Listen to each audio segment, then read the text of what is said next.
সাহেবের পক্ষ থেকে তদন্ত কমিটি গঠন করা হয়েছে।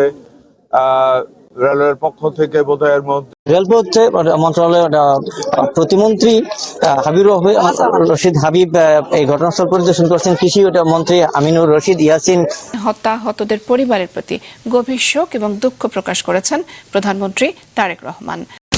শুনছিলেন শিরোনাম, এবার বিস্তারিত। শুভেচ্ছা, স্বাগত দুপুরের মাছরাঙা সংবাদে। আপনাদের সঙ্গে আছি আমি নাবিলা ফেরদৌস। ঈদের পরদিন 3 জেলায় দুর্ঘটনায় প্রাণ গেছে 19 জনের। এর মধ্যে কুমিল্লার পদুয়ার বাজার বিশ্ব রোড এলাকায় ট্রেনের ধাক্কায় যাত্রীবাহী বাসের 12 যাত্রী নিহত হয়েছেন। ঘটনা তদন্তে 3টি তদন্ত কমিটি গঠন করেছে প্রশাসন।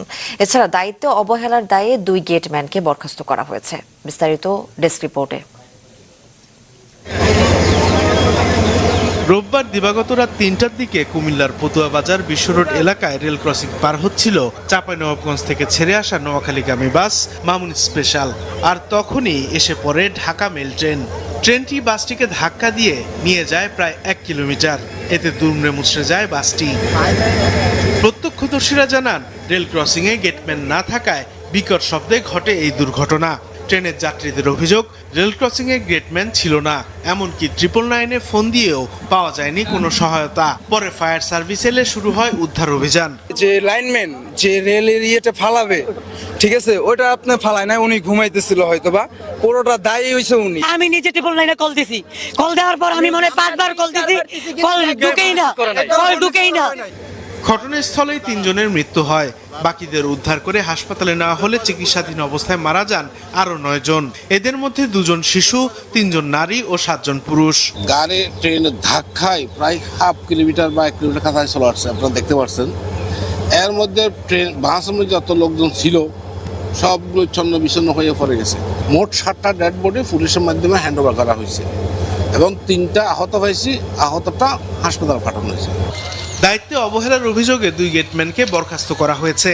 8 ঘন্টা পর দুর্ঘটনা কবলিত বাসটি সরানো হলে চট্টগ্রামের সঙ্গে সারা দেশের রেল যোগাযোগ স্বাভাবিক হয়। ডিসি সাহেবের পক্ষ থেকে তদন্ত কমিটি গঠন করা হয়েছে। রেলওয়ের পক্ষ থেকে বোধহয় মধ্যে 2 জনকে সাসপেন্ডও করা হয়েছে। রেল গেটের সাথে রেলওয়ে সিগন্যালের বিভিন্ন কানেকশন থাকে এবং এটা অটো করা সম্ভব।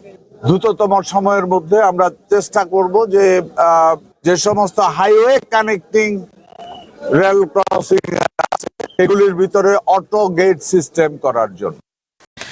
কুমিল্লায় ট্রেন বাস সংঘর্ষ সহ দেশের বিভিন্ন স্থানে দুর্ঘটনায় হতাহতদের পরিবারের প্রতি গভীর শোক এবং দুঃখ প্রকাশ করেছেন প্রধানমন্ত্রী তারেক রহমান। তদন্তের মাধ্যমে এইসব দুর্ঘটনার কারণ খুঁজে বের করার নির্দেশ দেন প্রধানমন্ত্রী। শনিবার রাতে কুমিল্লায় রেল ক্রসিংয়ে বাসের সঙ্গে ট্রেনের সংঘর্ষে 12 জনের মৃত্যু হয়। এছাড়া ফেনী, হবিগঞ্জ, জামালপুর সহ দেশের বিভিন্ন স্থানে দুর্ঘটনায় নিহতদের পরিবারের প্রতি শোক প্রকাশ এবং আহতদের দ্রুত সুস্থতা কামনা করেন প্রধানমন্ত্রী। আহতদের চিকিৎসা নিশ্চিত করতেও সংশ্লিষ্টদের নির্দেশ দেন তিনি।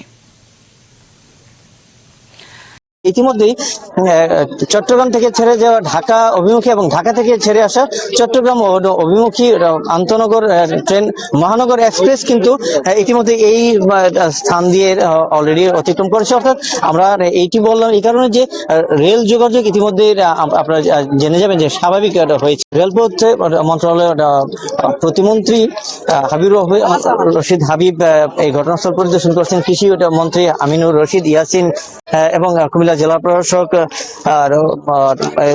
তারা সবাই কিন্তু এই ঘটনাস্থল পরিদর্শন করেছেন।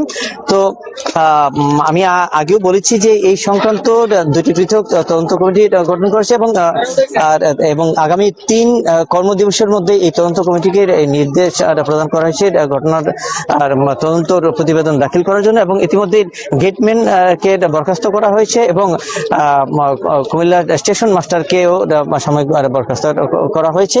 আর ইতিমধ্যে আমরা খবর নিয়েছি যে কুমিল্লা মেডিকেল কলেজ আর হাসপাতালে 18 জনকে প্রাথমিক চিকিৎসা দিয়ে ছেড়ে দেওয়া হয়েছে এবং 5 জন গুরুতর আহতকে চিকিৎসা দেওয়া হয়েছে এবং যারা নিহত হয়েছেন তাদেরকে কুমিল্লা মেডিকেল কলেজ হাসপাতাল মর্গে রাখা হয়েছে। সেখান থেকে তাদের পরিচয় শনাক্ত হলে স্বজনদের কাছে বুঝিয়ে দেওয়া হবে এবং ইতিমধ্যেই জেলা প্রশাসনের পক্ষ থেকে কিন্তু আর্থিক সহযোগিতার একটা ঘোষণা দেওয়া হয়েছে। অর্থাৎ যারা নিহত হয়েছেন তাদের জনপ্রতি 25,000 টাকা করে তাদের পরিবারকে আর্থিক সহায়তা প্রদান করা হবে এবং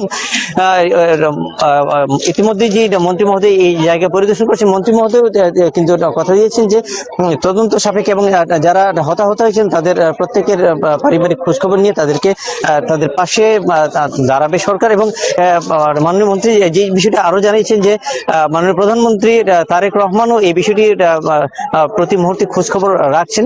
তো এই ছিল কুমিল্লা থেকে ট্রেন দুর্ঘটনায় আমার কাছে সর্বশেষ আপডেট।